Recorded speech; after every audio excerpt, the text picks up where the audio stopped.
All right. So I was born 1976, Orlando, Florida, to Ferdinand and Natty Montes. They had moved from Puerto Rico a year before I was born. As most in my congregation will know, I was a mistake. I was not expected. I had two way older brothers than me. So I lived my life in Orlando, Florida until I went to Southern. Went to Forest Lake Academy, Fleece. I did the whole Adventist education thing. I worked at summer camp for 10 summers. 10 summers. Starting after my freshman year of high school. And in reality, that is where my call to ministry started. I just didn't know it. I just didn't realize that. I didn't see camp as ministry when in reality that's exactly what it was. It was ministry to the kids and even to each other. I tell people all the time, if it weren't for summer camp, I would not be a pastor. If I hadn't worked at summer camp, I hands down would not have been a pastor. I would not have met the people I've met, had the friends that I still have today. Those are my closest friends, the one from summer camp. And to me, the bond wasn't camp itself, but it was the spiritual aspect of it. My closest friends, we have this common denominator of God, but we all met at summer camp. We all had the same goals.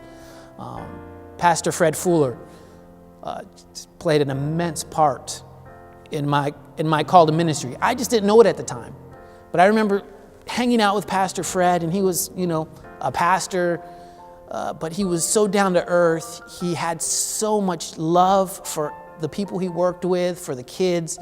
He had so much joy. I had never seen a pastor in that light till working with Pastor Fred. And summer camp is that's just a part of my life. It's in there. And it's probably why I ended up working at Boarding Academy too, because there's a lot of similarities of always being on duty, always having to work, but so intense. But those intense moments bring great relationships. If it weren't for summer camp, I wouldn't be married to my wife. That's where we met. That's played a huge part in my life. Went through Southern, graduated Southern 1999. Yes, right before the 2000s. Got my degree, got my BS in psychology. And then that's when everything changed, really. I decided to give a year to the Lord and do task force for a year. I was going to be an assistant dean somewhere. But the Lord decided that He wanted to be an associate pastor. So I got a call from Rio Linda Academy. They said, "Hey, are you interested in being the associate pastor?" And I said, "I'm a psychology major." And they said, "Yeah, we know. We want you to do it anyways." So I had a conversation with the Lord. I said, "All right, Lord, I'll give you this year. This is weird. I don't want to be a pastor, but okay." Went to Rio Linda Academy, and 3 months later, my life changed. About 3 months in, I decided this is what I wanted to do the rest of my life. I wanted to be in ministry of some sort.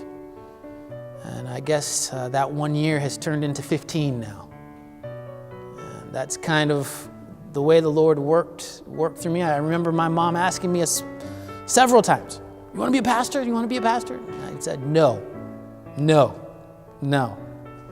But the Lord works in mysterious ways, and 15 years later, here I am still doing it, and I've loved every moment of it. There's been some tough times, but most of it has been just so good. What does ordination mean to me? That's an interesting question. I think it's nice to be recognized. It's nice to, for people to say, "Hey, we see what you're doing, and we think God has called you to." But if I'm 100% honest with you, I'd be doing what I'm doing regardless. I'm happy and I'm proud to be ordained, and I praise God that I'm ordained. But to be honest with you, if they'd said, "We're not going to ordain you," I'd still say, praise God. I'm still going to do what God has called me to do. He's opened every door, and I'm happy that He's opened this door, and I'm sure it's because of it other doors will be opened. And so I'm just opened up to His will, and it's an honor, it's a privilege. But ultimately, I'm looking to serve God, and that's my ultimate goal.